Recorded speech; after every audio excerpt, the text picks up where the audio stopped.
You open this door with the key of reason.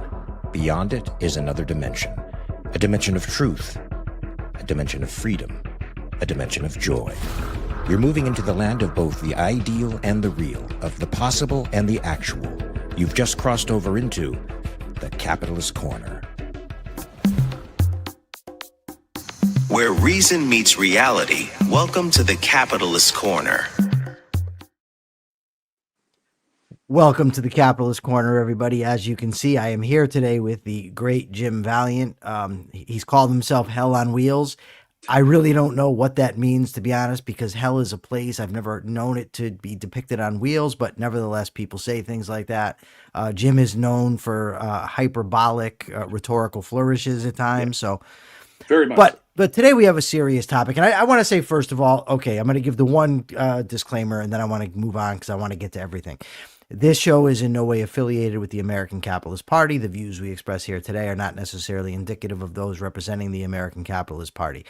Today, we are going to talk about the views and legacy of Charlie Kirk. The reason that I think it's important to do this is because I think there's a concerted effort on the part of MAGA influencers to muffle any criticism of Mr. Kirk. And I think it's done intentionally. And again, this is speculation, obviously. I'm not a mind reader, but I can judge people based on their actions.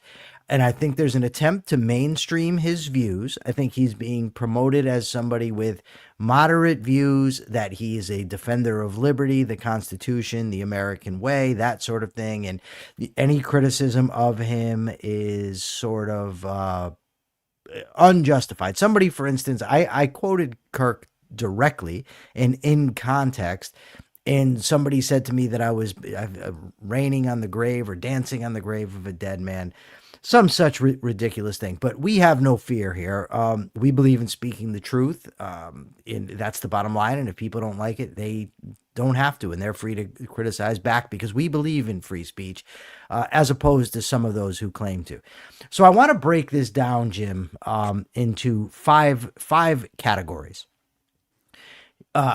Kirk's basic views I want to address first. Then I want to deal with whether he's used inflammatory rhetoric about his opponents. Then I want to address whether he's used bigoted language or any language that could reasonably be interpreted as bigoted. I want to address his honesty, whether or not he was a dependable purveyor of information. And lastly, I want to discuss his views on Donald Trump. But first, we're going to, and let me just say, so what we did in preparation for this show is, I listened to 5 episodes of the Charlie Kirk show, and I sent all the episodes to Jim to listen to, and we agreed we were going to do 5. Subsequently, I've listened to a lot more, and I've sent some of those to Jim as well, so it's actually more than 5. I've posted 5 of them to Facebook and X, so that anybody can go listen and make sure that we are not taking him out of context or we're not misrepresenting what he says. You're free to go listen.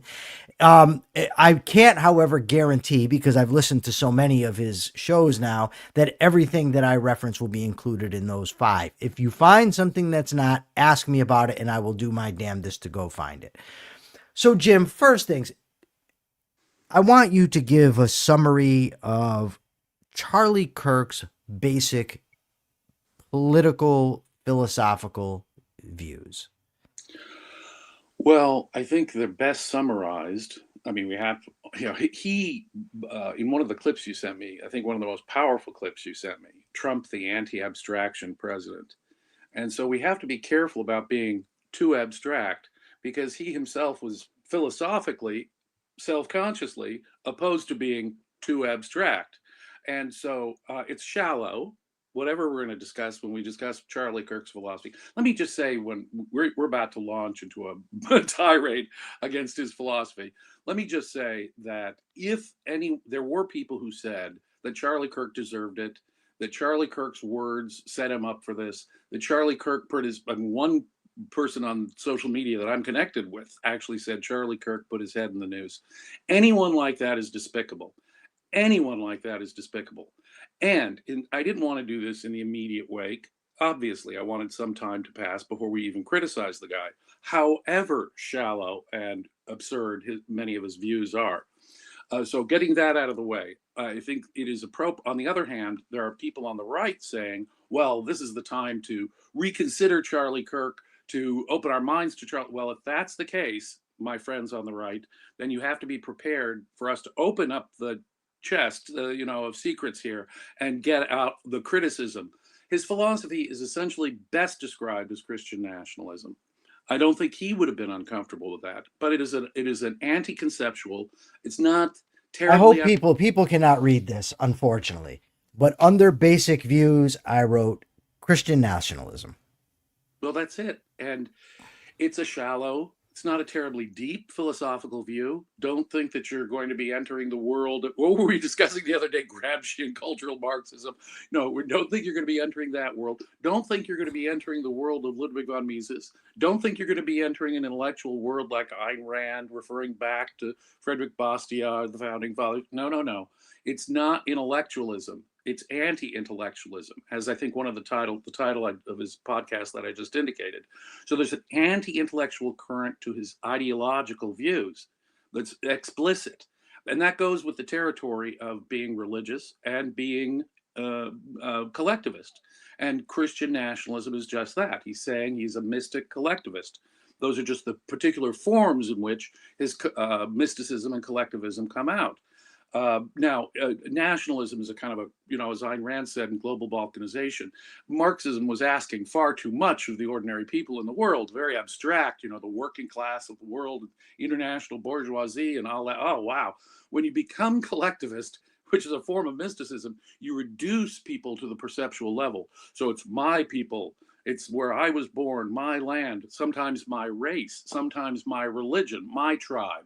It becomes a much more crude, perceptual, anti-intellectual sort of approach, an emotionalist approach, which goes with the mysticism and which goes with the mysticism of collectivism.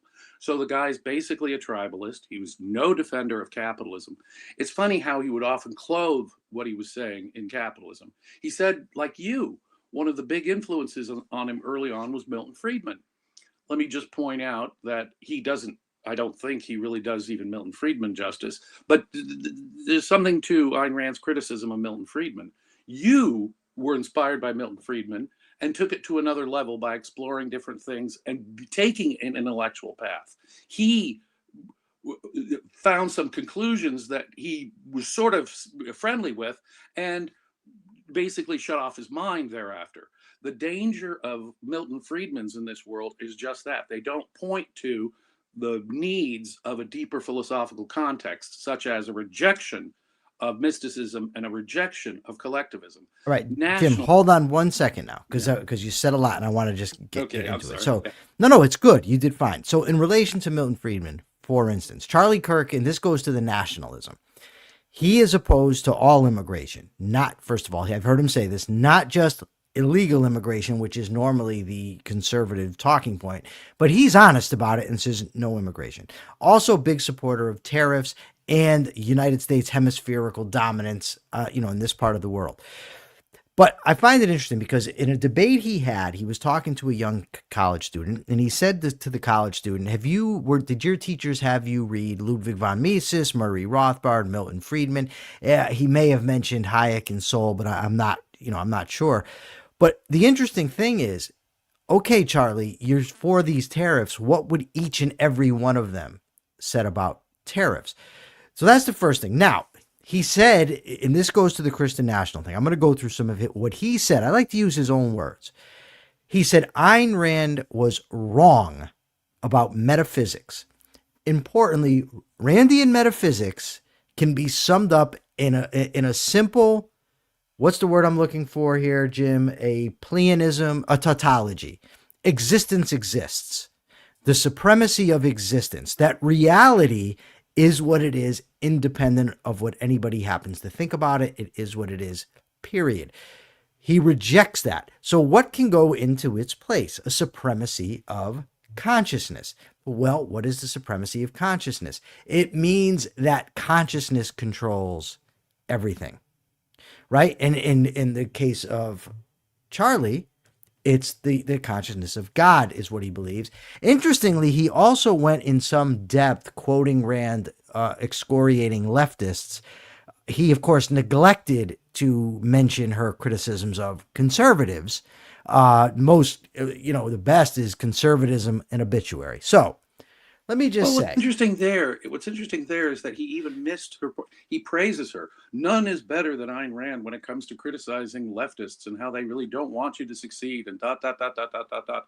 He fails to understand Miss Rand's criticism of the left. If he understood Miss Rand's criticism of the left, he would see how profoundly connected it is to Trumpism and the new right. And yes. he completely ignores that aspect of it. So he didn't even get the part where he praised Ayn Rand. But he's praising, in effect, it was in that one of I think what we're talking about is the podcast that you sent me where you actually is talking about Trump, the anti-abstraction president. Yes, I posted So it, it's by the really way, that funny episode. because here he is citing a whole bunch. Then he cites Russell Kirk, Ayn Rand's, right-wing antipode, if you will, in her own lifetime. The great traditionalist, the great pragmatist among conservatives, and he cites his pragmatist Charlie Kirk or Russell Kirk's pragmatism. No relation, he says, and so he's citing a bunch of abstractions. And then he says the great thing about Donald Trump is that he's down to earth, realistic, and he's not a floating abstraction kind of libertarian. And there, I could agree with him about libertarians in a broad sense. But the point is, he's anti-abstraction. The point is, he's anti-philosophical. He says so, but he contradicts himself. You can't avoid that. And so he's citing abstractions and abstractions he doesn't properly understand.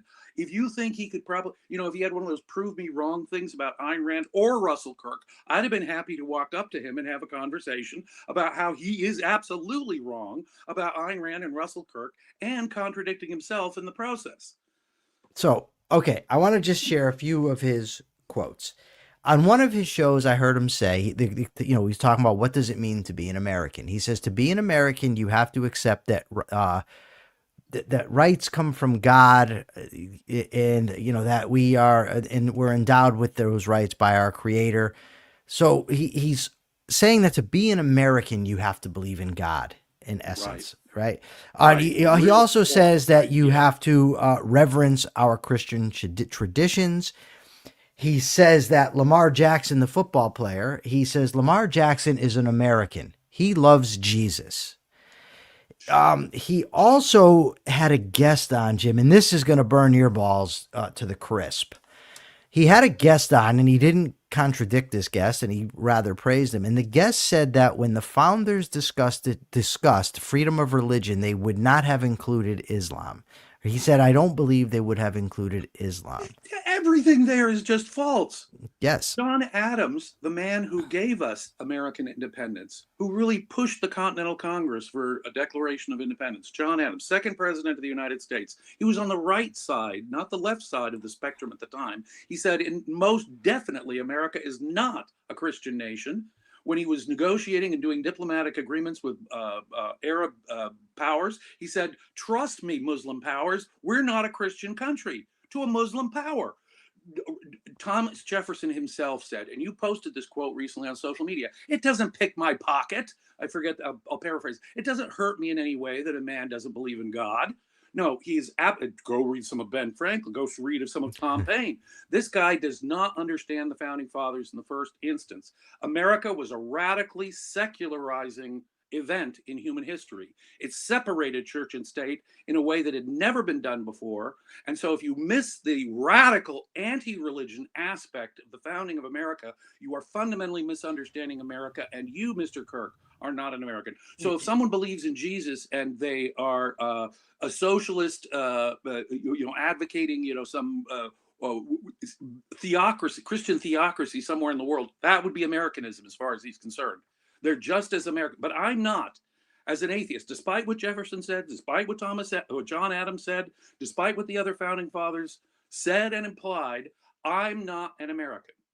I, myself, am not an American. And when I venerate George Washington, Thomas Jefferson, and Abraham Lincoln, I'm not an American. When I go out there and I fight for the American system, the original system of individual liberty, I'm not the American, he is, and that only Christians are. Now, that is a disgusting view because he would, in effect, turn non-Christians into second-class residents. I won't even use the word citizen You of couldn't be America. a citizen. You wouldn't be an American. It's interesting to me, two things. One, first is a little off topic, but the other day I was citing Thomas Paine. Of course, Thomas Paine's The Age of Reason is phenomenal, but somebody the other day told me that Thomas Paine was a marginal founder. And I'm just like, really, common sense? What helped to spark the revolution? That was marginal. But the interesting thing to me about that was the single most influential work Yeah. of political propaganda to affect America in that era. So, but the interesting thing to me about him citing Adams, I mean, about you citing Adams, because that was, I want to say it was to this Sultan of Algiers, but I'm not positive.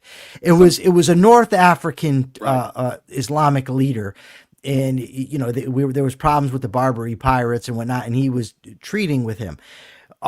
But Adams, if you went back, if you were to put Adams into the framework of our language of today, Adams would have been a more right-leaning figure at the time, as opposed to Jefferson, right? Adams was the one who said that our Constitution is for a moral people. He also said things praising religion. He was a Christian. Yes, but Adam, he was. What was it? He was a Unitarian, I think, what Adams was.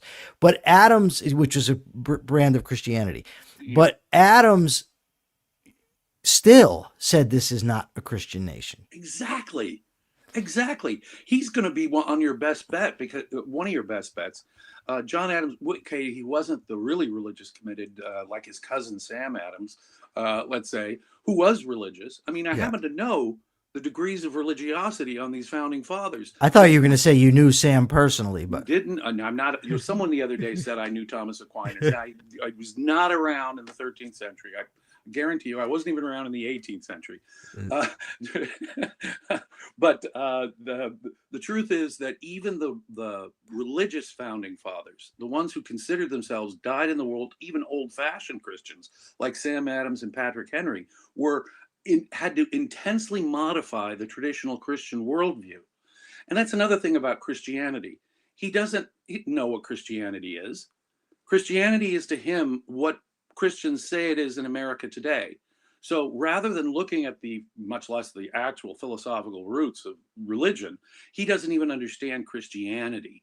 He assumes that Christianity is this post-Enlightenment thing that he enjoyed in the 21st century, and it's not.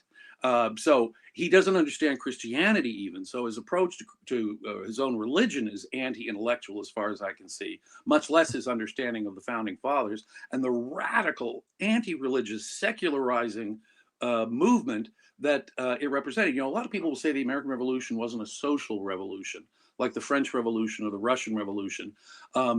Frankly, they didn't have the long-term lasting revolutionary impacts. They were just recycling a lot of the old violent dictatorial ideas. In America, there was a radical change that had happened. For the first time in human history, religion and state were self-consciously separated, and not just in some isolated experiment like Connecticut or something, the colony of Connecticut. I got a question for you, Jim. About yes, sir. How do you think his Christian nationalism, it's important, both parts, impact his support, for instance, of tariffs, immigration restrictions, the bombing of the alleged cartels that he supported, that he supports the militarization of our of American cities? How does Christian nationalism lead to that type of thing?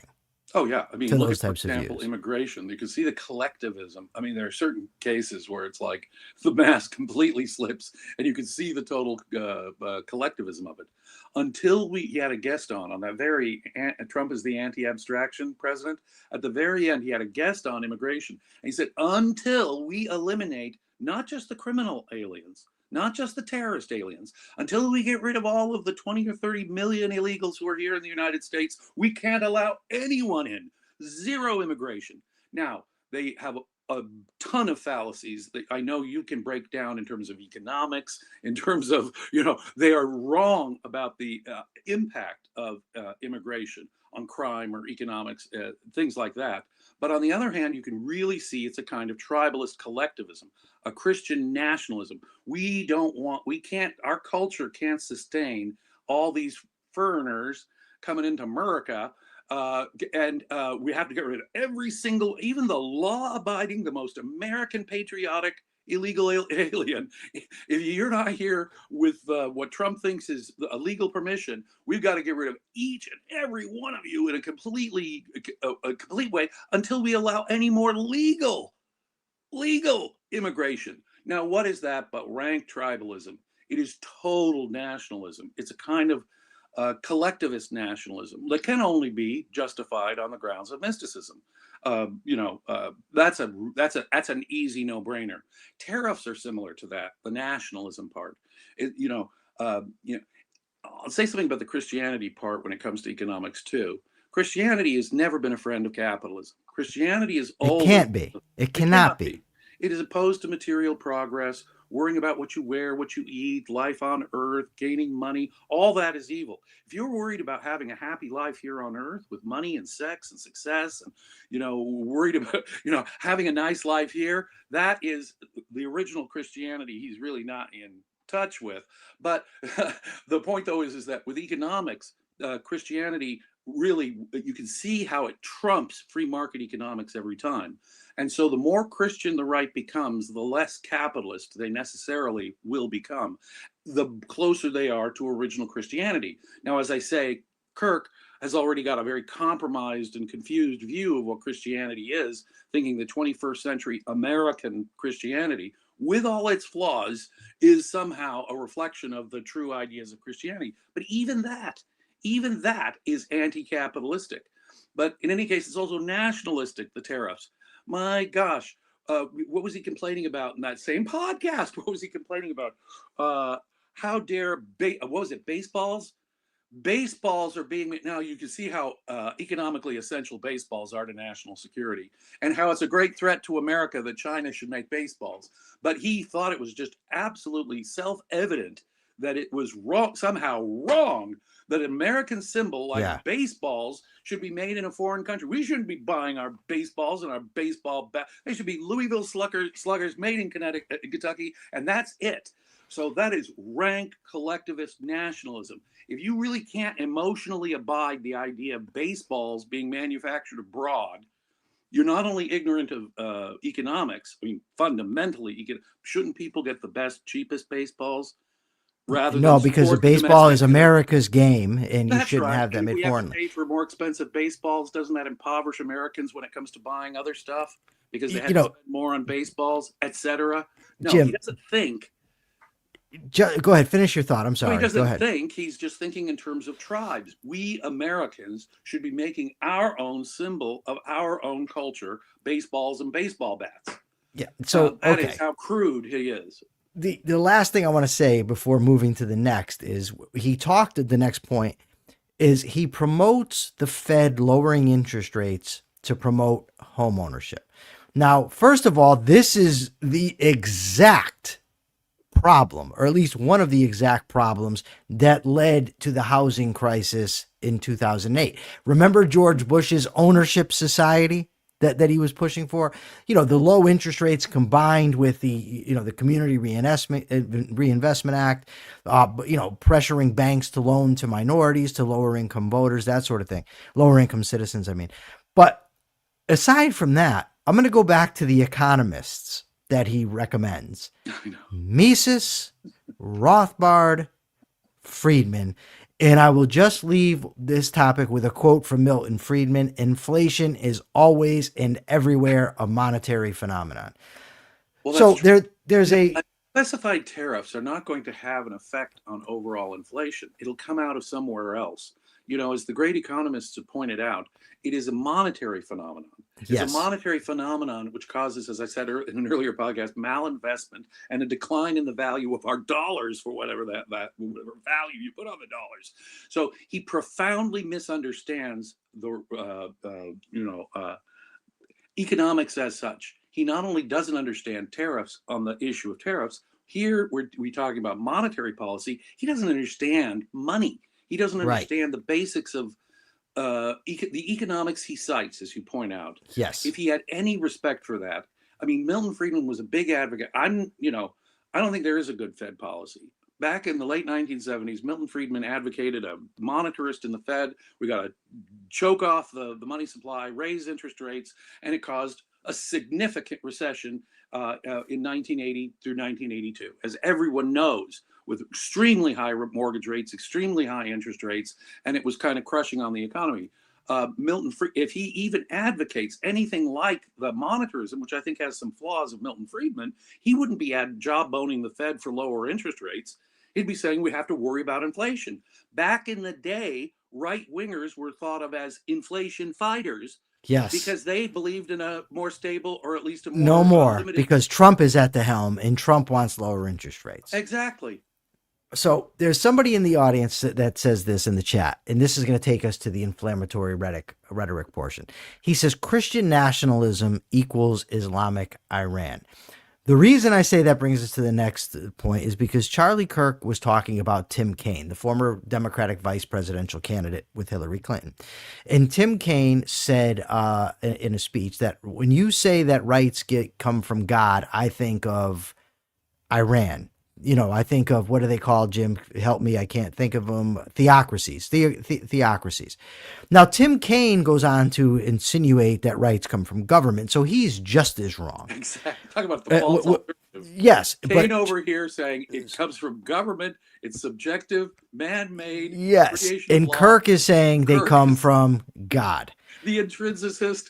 The ultimate mystic intrinsicist over. So it's the classic talk about the Kaine Charlie Kirk dispute here could have been taken out of the pages of an Ayn Rand essay. Yes. So what Kirk says in response. Now, the context I want to keep in mind here is that it's all over the place, that it is the inflammatory rhetoric of the other side, in this case, the leftists, that is the biggest danger. They need to tamp down the rhetoric. So I have a couple things from Charlie Kirk, and there was more. I don't have the exact quotes where, referring to Democrats, demonic, that sort of thing. But the two quotes that I do have is that he says that if what Tim Kaine says is, he says Democrats don't represent America. That's the first thing. He says if what Tim Kaine says is correct, then we are no different from China and North Korea. He says that we are up against an existential, meaning our very existence is threatened, parasitic force, is how he describes Democrats. In describing Van Jones, he said Van Jones is a communist. And in terms of the two parties, calling one a communist is the same as calling the other a fascist, right? It's the same thing. And by the way, Van Jones is not a communist. He's a typical left-winger. He might even be a far left-winger. But when they do this, they both engage in extreme hyperbole, and it's obvious what the intent is. Yes. My point isn't, that we should stop this or the government should do something about it. No fucking way. All I'm saying is, let's dial down its one side with the inflammatory rhetoric. Let's just be honest about it. So now I throw it to you for Charlie Kirk on inflammatory rhetoric, and you can go and... There's two issues here. What if America is heading in a communist or Nazi direction? Shouldn't people be free to say, okay, you're not opening Auschwitz yet, you haven't invaded Poland yet, but on the other hand, we're moving in a fascist direction? I say that all the time. I think that's true. I think both sides, as I've said many times, have been moving us step by step in a fascist direction. So people have to be free to use whatever language is appropriate if they have an intellectual case to be made for it. By saying, well, you're calling me names and that name calling, it's the intensity of the debate. No, it's not having a sharp debate that's the problem. It's not having an intense debate. It's misunderstanding the relationship between words and violence. Words are not violence. To understand what free speech is the failure on both sides. And so you can really hear it on the left. And so what they're calling for is shut up. On the right, they're starting to talk about hate speech, in effect, and against Charlie Kirk. So wait a minute here. So you don't like speech that would be, when would you step in, and who would you sue now, Mr. Trump, because they're using inflammatory rhetoric? No, no, no, no, no, no, no, no, no, no. We've got to put aside this inflammatory rhetoric idea in one sense altogether. Free speech is free speech. So can one side say, I think Donald Trump is a fascist? They should be free to do so. I think calling him a Nazi in the way they did was not terribly helpful for Kamala Harris. And on the other side, when you go around overstating the case on the other side, see, from each of their perspectives, they're both right and they're both wrong. And what they're complaining about is the other side using big language against them. Now, Zoran Mandami, he expresses Marxist ideas. There's no question about it. But look at here, Charlie Kirk, he expresses Christian nationalist ideas. There's no doubt about it. Are both of those things hostile to liberty and to true Americanism? Absolutely correct. What they fail to understand is the nature of free speech, the importance of free speech. Both sides do. But if we're talking, and it is that confusion, and this is the point that's really urgent, I think, in this context. For many years now, there has been a confusion, an intentional confusion between speech and violence. Your words trigger me. They're microaggressions. Words are violence, some writers and intellectuals have outright said. Many leftist academics have nakedly come out for censorship. Well, the right has had long believed in some forms of censorship, obscenity, and so forth. And so neither of them have clean hands or an understanding, and the understanding of free speech has gone so far from the age of Thomas Jefferson that we reach a point now that, well, you're a name caller. Well, you're a name caller, because neither of them have any intellectual depth. What we need are sharp debates. Yeah, you're extremely bad. Speaking of which, Jim, let me just tell you, I just got a text from a Charlie Kirk supporter. He says to me, I wish Kirk was there to rip your buddy apart, dress him down in debate. I responded, he couldn't on his best day. My buddy says, LOL. So I then say to my buddy, do you want to come on and try? I would have put him on right now. Right now, I would have done it. He says, I'm not a debater. So whatever. So I don't. Charlie Kirk would have debated us. No, I don't think so either. On the other hand, I would have delighted I wish Charlie Kirk were here first to debate. Let me just throw that out. And I wish I would have been able to debate Charlie Kirk. Would I have debated Charlie Kirk? Jim, I'm sure. I don't think he would have debated me, but I would have debated Charlie Kirk. I don't think there's anybody, Jim, that's going to question or could honestly question my willingness to debate. If anything, I'm over eager to do debates. You know, the thing is, I've watched. The guy there. Can I just say one more thing? Sure. He didn't give us any substance. What would Charlie Kirk have nailed me on? Yes, I'm going to ask him. Jim, you talk for a second, and I'm going to ask him, what is he wrong about? Is it about economics and tariffs that were wrong? Is it about the founding fathers being secular, compared in their context, that were wrong? Is it about, what is it about? I just asked him. Yeah. I mean, if he had some response to the things we've just said, then it would be more substantive. Otherwise, he's just name calling. It's that anti-intellectual name calling that is the enemy. It's not having sharp differences of opinion. I wish we did have sharply clarified intellectual. About 65 years ago, Ayn Rand said, I was once envious of the left. They had this intellectual prestige. They had all these academics. They had fancy arguments. By 1960, she said, I have no reason to envy the left for their intellectualism anymore. No, Jim, just right. It's even worse when it comes to anti-intellectualism. They don't even put up a pretense. They hate the anti-abstraction president. Anti-abstraction. That's what he's praising. And just so people understand, for those that aren't regular listeners, when you say anti-abstraction, what you are saying by definition, now definitionally, this isn't something that has to go out of the way to be proven. You're saying unprincipled. Yeah. By definition, You're saying unprincipled.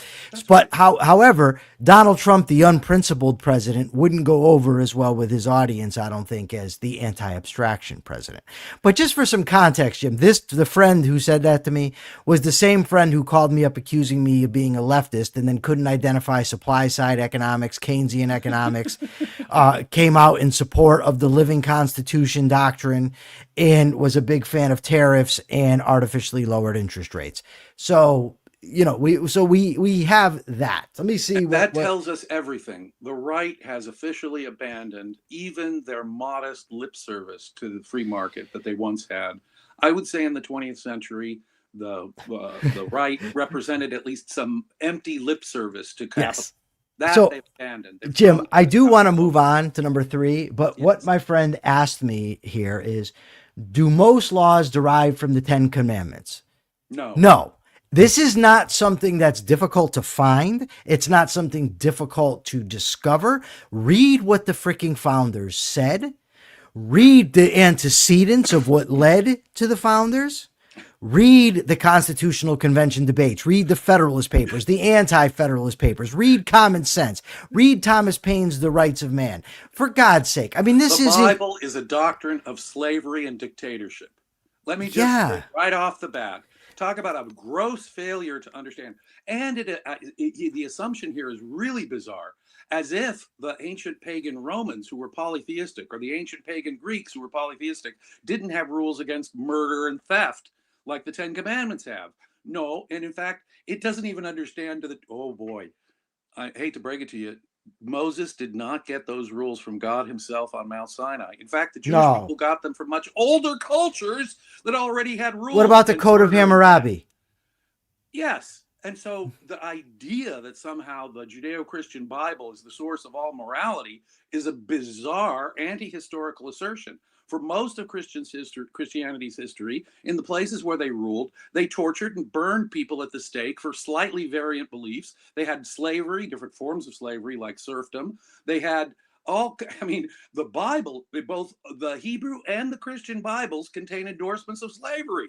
So, and no doctrine of individual rights or free speech or separation of church and state. Blasphemy was a big deal. You don't do that. The government is God's agent on earth, says St. Paul in Romans 13. So obey the government. So I just went real quickly and just asked Grok and sent that to him. And if he wants to do an investigation, he can. Yeah. Okay. So now I want to get to whether anything Charlie Kirk said can be interpreted as bigoted in any way. Now, we all know of the things that were largely taken out of context. I agree about the DEI pilots and things of that nature. What I'm going to say is not taken out of context, and just go listen.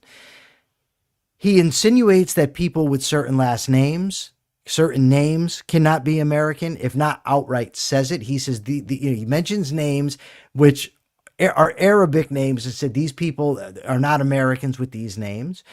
People that were speaking Somali with no context. He wasn't saying that these people only speak in Somali or can't speak American. He says that they're not Americans either because of the way that they're speaking. He says, and I have to find this now. H-1B visas. In H-1B visas, he says 75% come from India, 400,000 a year. And he's saying this as if it's a problem because they're coming from India. Just to give context, he then says, meanwhile, they are bragging about how they're taking American, back to the nationalism, American jobs and how Americans have to train their replacements. First of all, what a collectivist bullshit statement. They are bragging. Right? I promise you there is not this large cabal of imported Indians running around bragging about this. I would challenge him to show it. You might be able to find some guy drunk at a bar saying such a thing, but this is not a popular thing. So this also goes to what we're going to address next, which is the honesty question. But it's clearly can be interpreted as bigoted when you're criticizing Muslim names, Somali language, and Indian immigrants. It's just, I'm not saying the man was a bigot or a racist. What I'm saying is that if somebody was to interpret his comments that way, he's open to that criticism. You can't just dismiss it as somebody who's just not listening to him. He dresses it up over and over and says, I'm not saying this is not about race. You can say that all you want. But when you're saying these other things, you're open to the criticism. He obviously is concerned about being culturally I don't want to, as you say, I don't know if he's an outright racist in one sense. He was a big friend and fan of Vivek Ramaswamy, who's an Indian American. You know, some of the most Americans did not speak English when they first got here. They spoke only Chinese, or they spoke only Italian, or they spoke Yiddish or Russian. And they have turned out to be some of the most Americans of all. And when they first come here, are they still learning the language? You bet. One of the cool things about big cities in the US, like New York or LA, when you go downtown and you look at the newsstands, you see the Chinese language newspapers, right? You see the foreign language newspapers. Because guess what? America still, to some extent, welcomes, and they want to, Charlie Kirk wants to shut that off. No legal immigration even. He wants to shut that off until all the tens of millions of illegals they think are here get deported. All of them, even the peaceful ones who aren't committing any crimes and are just trying to get a better life. Now, some of the most Americans are recent immigrants who have not yet mastered English. When Ayn Rand came to the United States in 1926, she had not fully mastered English yet. She'd go on to write literary masterpieces in American English. But the point is that some of the most Americans are immigrants and don't speak the language. Speaking English is not a condition for being American. Having a certain last name is not a condition for being American. You know, the Republicans really did themselves a terrible, terrible thing. I heard back when Obama was running for president, both times, that, boy, a guy named Barack Hussein Obama, and they just emphasized the Hussein, you remember, on talk radio? I do. Barack Hussein Obama should ever be a president of the United States. Now, if you're going to talk like that, if you think that the guy's name disqualifies him from being a president, you are a bigot of some kind or other. That's all I know. And I would say this, Barack Obama, somebody with his views, should never have been president of the United States. Well, that's true. That I will say. I'm unconcerned with his name. Yes, exactly. Completely. Or his race. Or, you know, and the fact of the matter is that back to the skilled worker visas, we need those people. We want smart people. We want smart people in this country. It'd be good for America. And if they want to come to America, if they think that's their best chance for success, let them in. My God, man, our education system sucks so bad in America that we really absolutely are. It's not like we're home growing a whole bunch of geniuses here. And the fact is that if there's a better educational system, usually the remnants of the British Empire, by the way, the old British educational system in India, I think, has a positive impact on our interaction in this respect. It's interesting that we're discussing India, because I do want to mention this quickly, but I want to move on because I did get a message this morning on X, and I did repost it. But it says that the Libertarian Party of India's account, and this is the only for capitalism party in India, was suspended without giving good reason on X. If true, I'd say so much for Mr. Musk's unequivocal support of freedom of speech. So there's that. Okay. I want to get to the honesty portion. And I'm going to go over each of these, Jim, and I want to say them all first, and then we can, take them one by one. In his support for the bombing of the cartels, Charlie says that the cartels are more dangerous than Vladimir Putin, and that they killed more people than Russian troops. That's the first thing he says. He says courts won't allow deportation of Trende Aragua members. That is such an oversimplification of what's actually going on. The point is you have to prove that they're Trende Aragua members, not just say them on your podcast. Okay. He asserts unequivocally that George Floyd died of an overdose. The expert that he brings on his show to talk about it is Ben Shapiro. Shapiro does not know that. Yes. In a commercial of his, he says that crime is now skyrocketing. Well, no, it's generally hold on. down. It gets better. It gets better.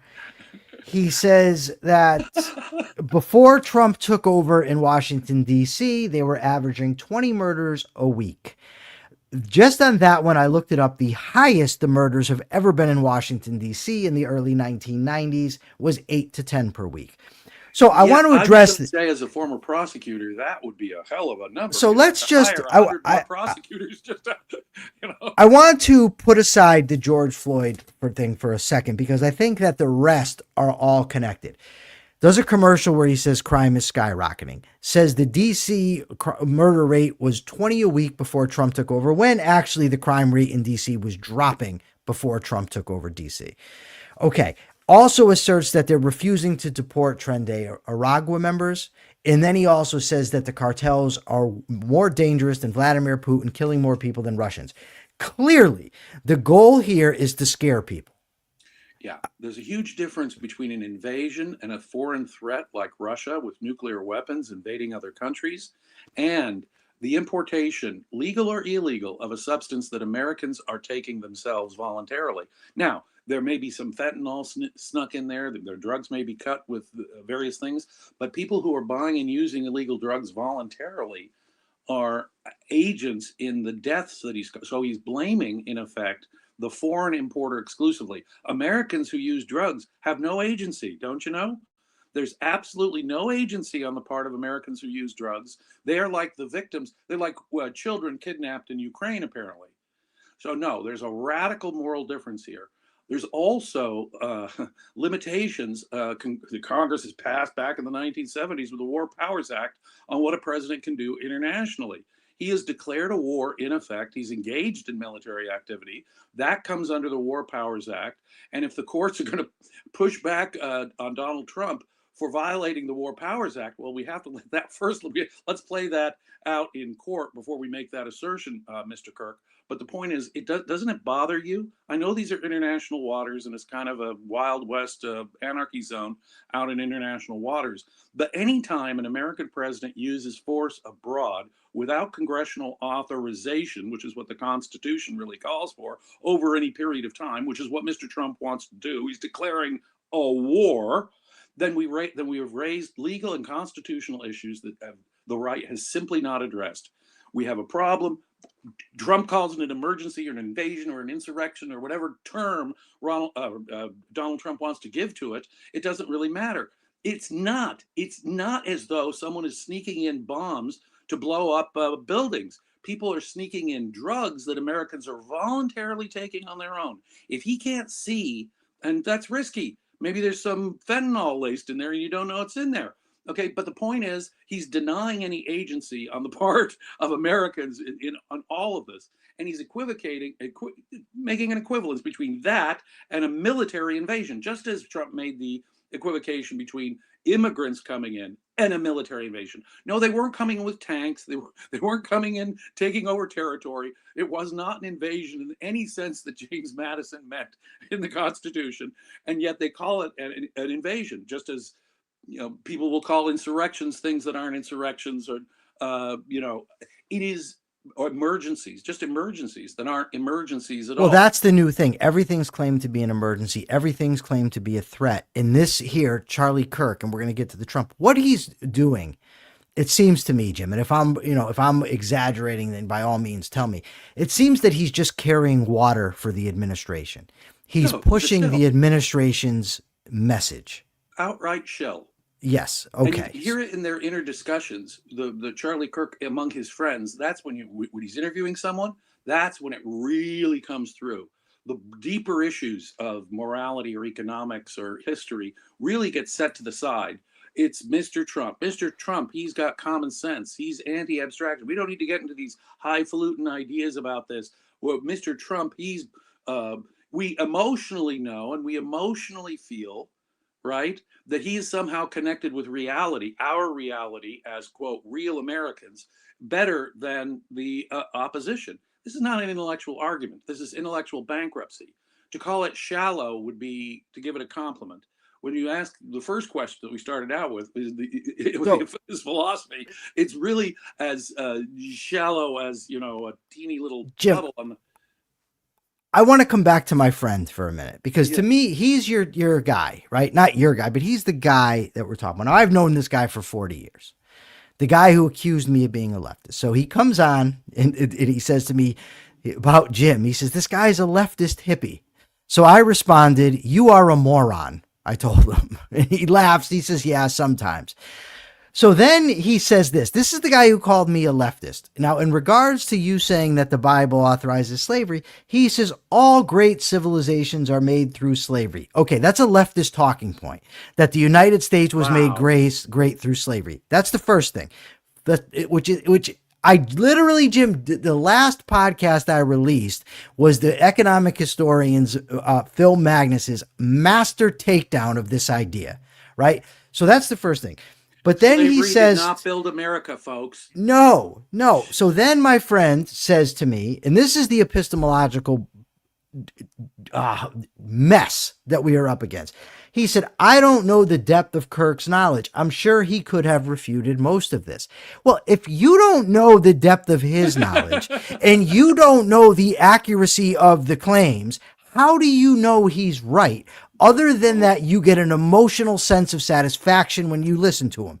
So then he comes to me and he says to me, being illegal immigrants, that's a crime. To which I told him, look, federal immigration laws are unconstitutional. Read Madison. My only point here in kind of beating up on my erstwhile friend here is that you're dealing with people who largely don't know the facts. They have emotional reactions. And they jump to conclusions, and I don't know how you can ever get. I literally sent this guy so much information that he can read on economics, everything. Here, little short things. Look who we got. Better late than never. What did I miss? No. Don't come on asking what you missed. You should have been watching. I was doing an audition. And also, you know what else?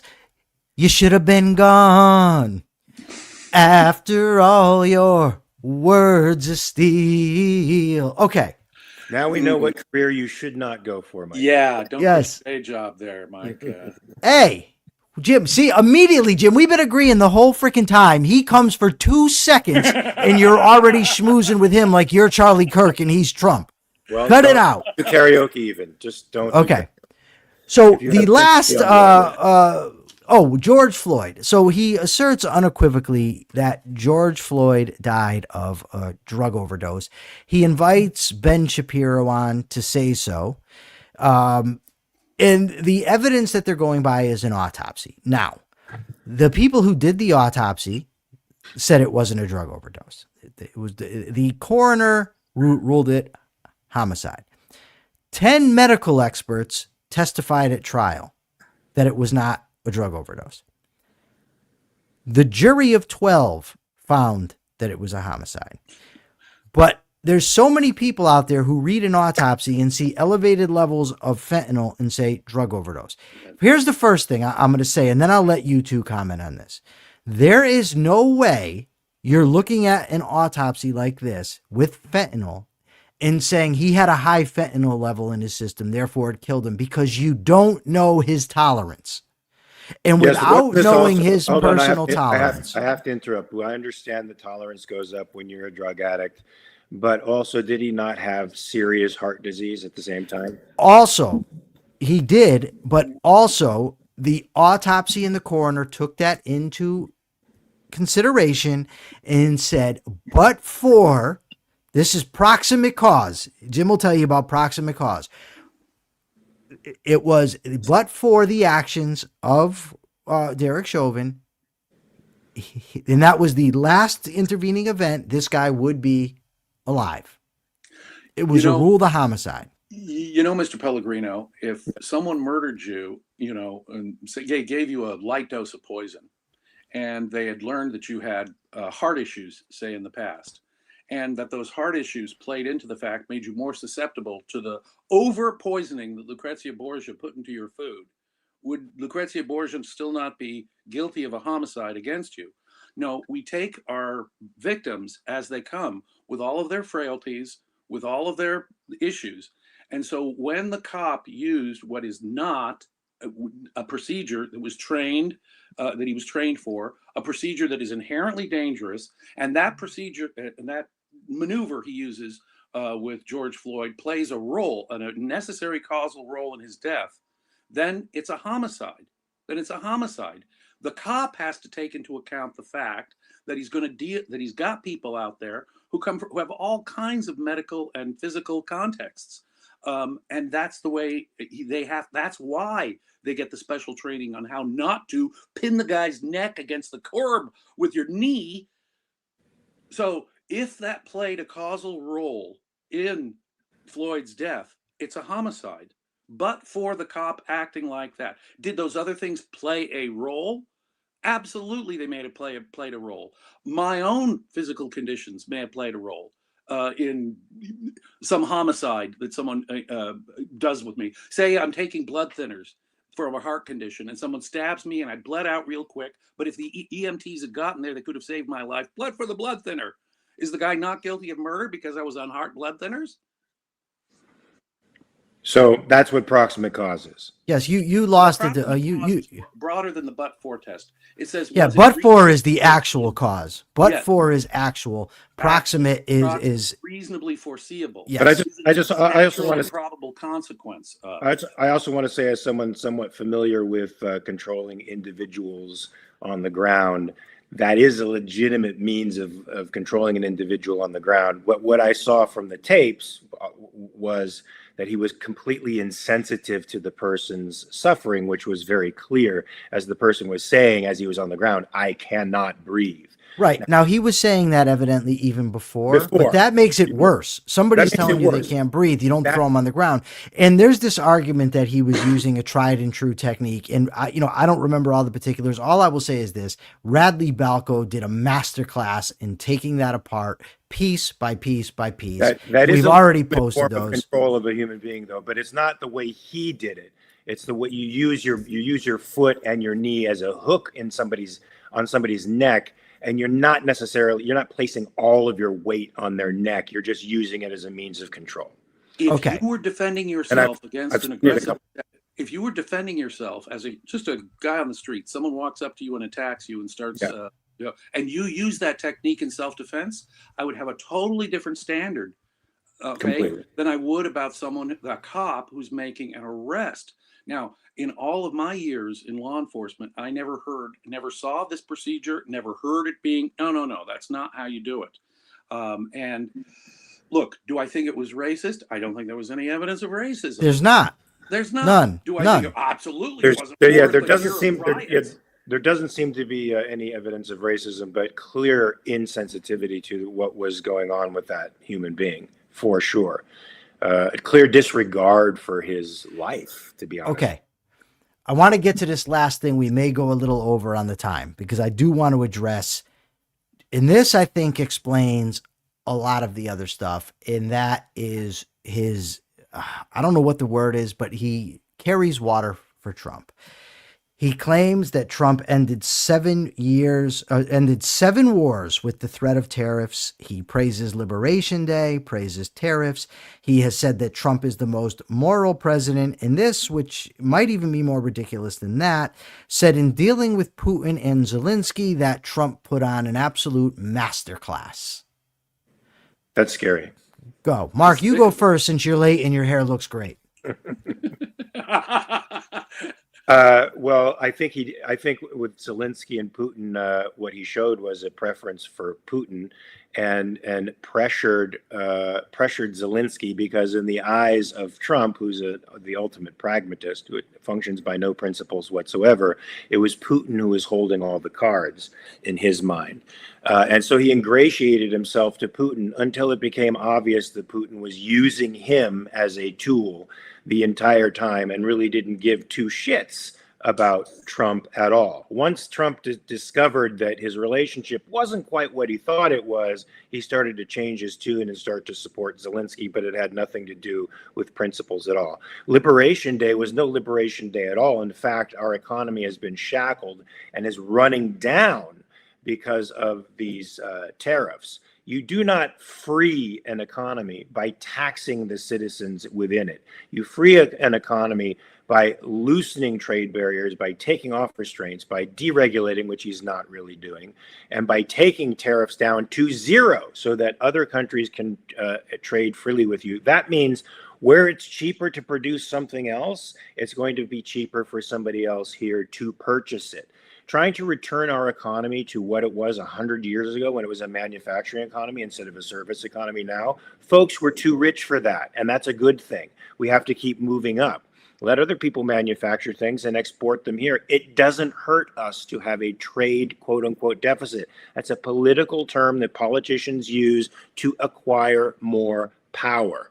And I don't even remember what the other stuff you said about him, that Charlie Kirk said about him was, but what was it? What was the last thing that he said? That Trump has ended 7 wars with the use of tariffs, and he's the most moral president. Also not true. And we can see in this current conflict with Gaza the ridiculous deal that's coming out that all of the conservatives are now posturing as the greatest event to happen since the coming of Jesus, and that he should get the Nobel Peace Prize. First of all, the first sections of this deal are a complete clusterfuck for Israel, since it means they have to withdraw all of the IDF past what they call a yellow line before the hostages are released. And we don't even know that that is going to happen. Hamas has certainly not even come to the conclusion that the rest of the deal, which requires their complete disarmament and removal from the Gaza Strip, is even going to happen. And they won't let that happen. I think like every pathotype out there, they're using this to bide time, to even potentially torture the people in Israel who are now fully anticipating that the live hostages are going to come home. This is still their leverage. They're not going to let go of it. They're not going to release power. The only way to have made them release power was to really go after them, unfettered warfare, so that they surrendered unequivocally. Now, of course, everybody's saying on the conservative side that the reason these changes are happening with Trump is because Trump means what he says and everybody knows it. Because look what he did to the Houthis. I'm sorry, he didn't do much to the Houthis at all. And when he said, hostages better be returned by Sunday or all hell was going to break loose, this was what, a year ago. His response was, when it didn't happen, go ahead, Bibi, do your stuff. He is a paper tiger. To me, everybody knows he is not a man of his word. Everybody with a brain knows he is not a man of his word. And I don't think the international community is afraid of him at all. I think they've sorted out that he's not a man of his word. And all they have to do is throw compliments his way to get them to bend their will. All right, Jim, you go now. Before we make Jim. Well, on the tariff issue and bringing peace with tariffs, I mean, I have never heard a historically, economically, and morally more backwards argument. The reason why we are not likely to go to war with Japan and Germany, as we were at war with in the lifetime of my parents, is because of our economic independence more than any other single factor. Yes, shared values, but those are, I mean, not so philosophically well established. But our economic interdependence is the thing that causes peace. If a threat of not trading with you, now this is what he'll use with Pakistan and India or some conflict between African nations. He'll say, I won't trade with you, either side. Trump was boasting yesterday.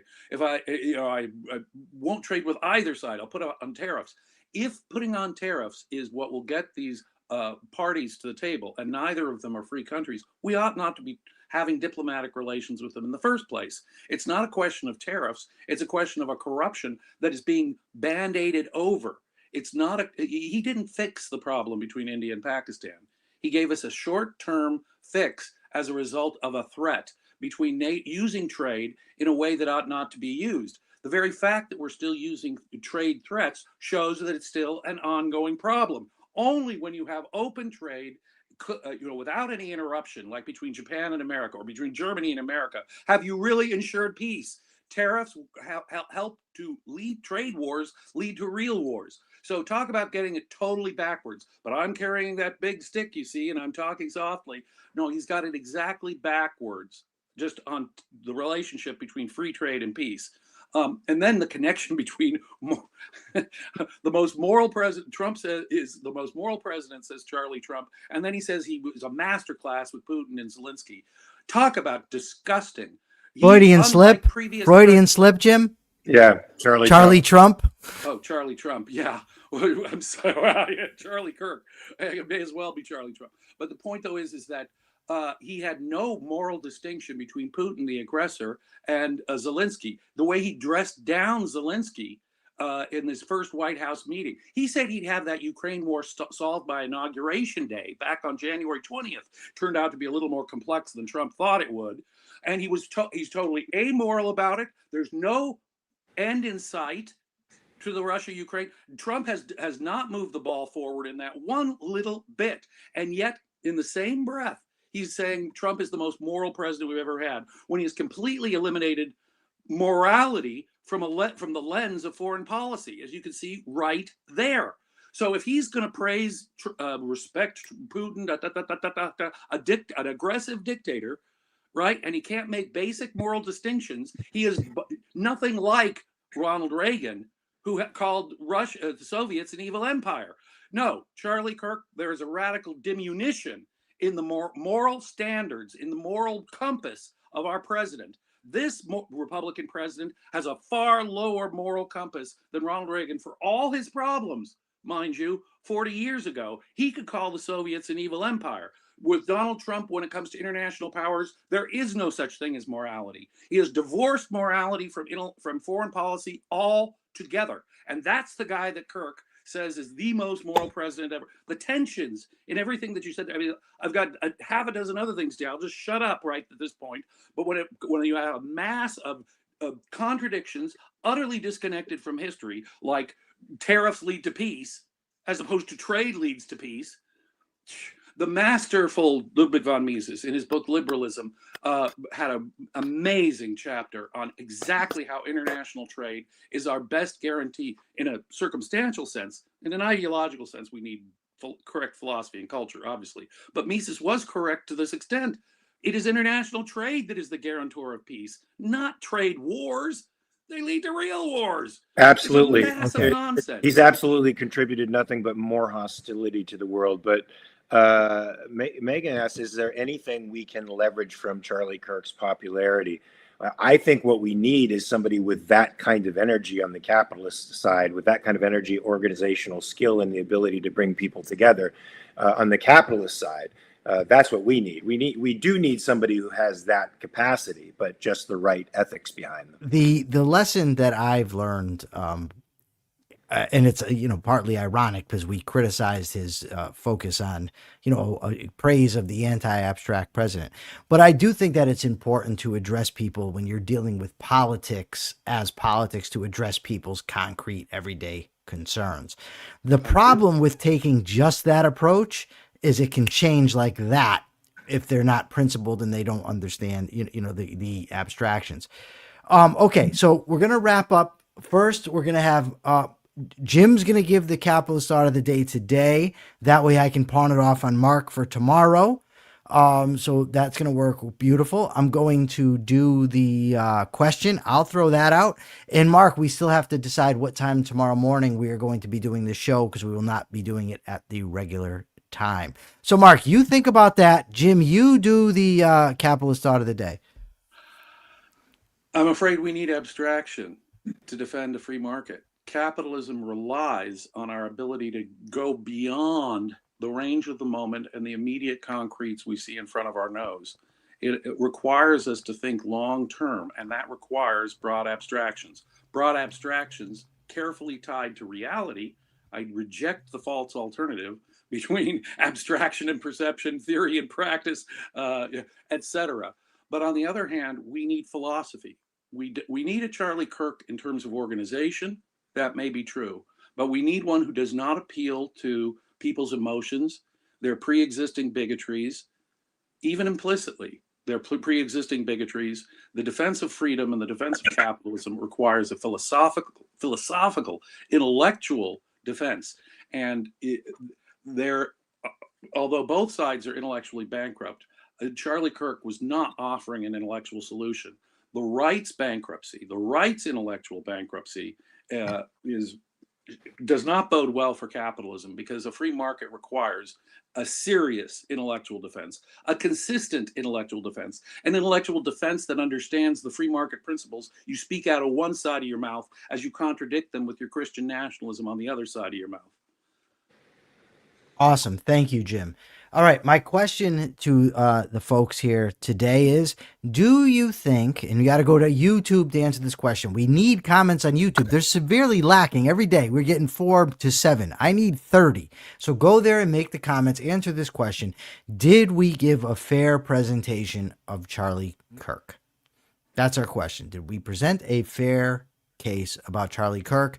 And Mark, Yes, sir. you do something. Ask Jim something. Jim's got the face on. He's going sick right now. You know me too well. Yeah. You are the Jim whisperer, Michael. You read my mind. Maybe Jim wants to add something, but you got to take us out, Mark, and you got to figure out when we're coming on tomorrow. Well, what's your schedule tomorrow? And I have an interview to do at 12 p.m. Eastern, 9 Pacific. I need to be preparing for that as of 11:30 a.m. tomorrow. So I need to be done with this by 11:30 a.m. Eastern time tomorrow.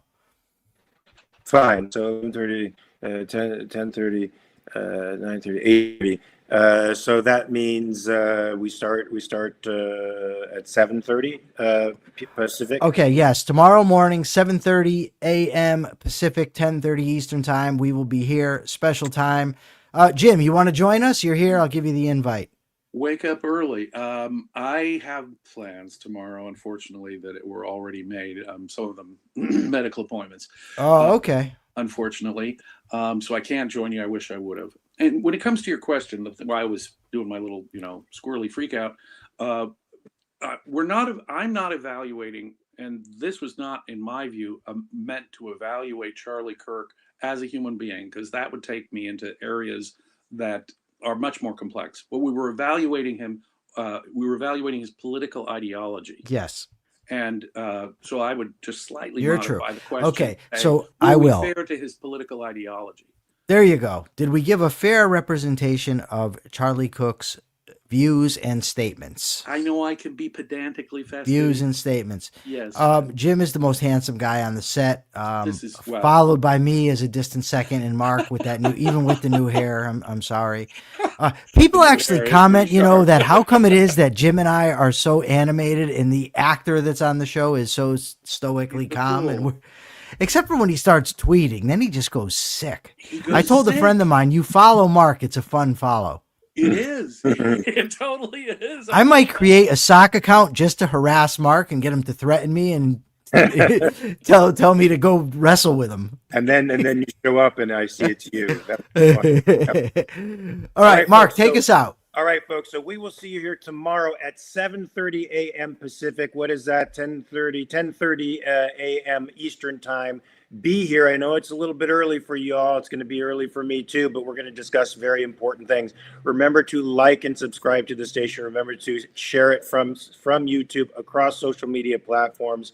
And remember to spread this message. You got a few hours to check your premises. If there's any bit of statism in you, get it out before you come here, because we're going to be your filter, folks. We're going to help you deal with the world from a capitalist perspective. Until tomorrow, 7:30 a.m. Pacific, 10:30 a.m. Eastern. We're on hiatus. We'll see you then. Peace.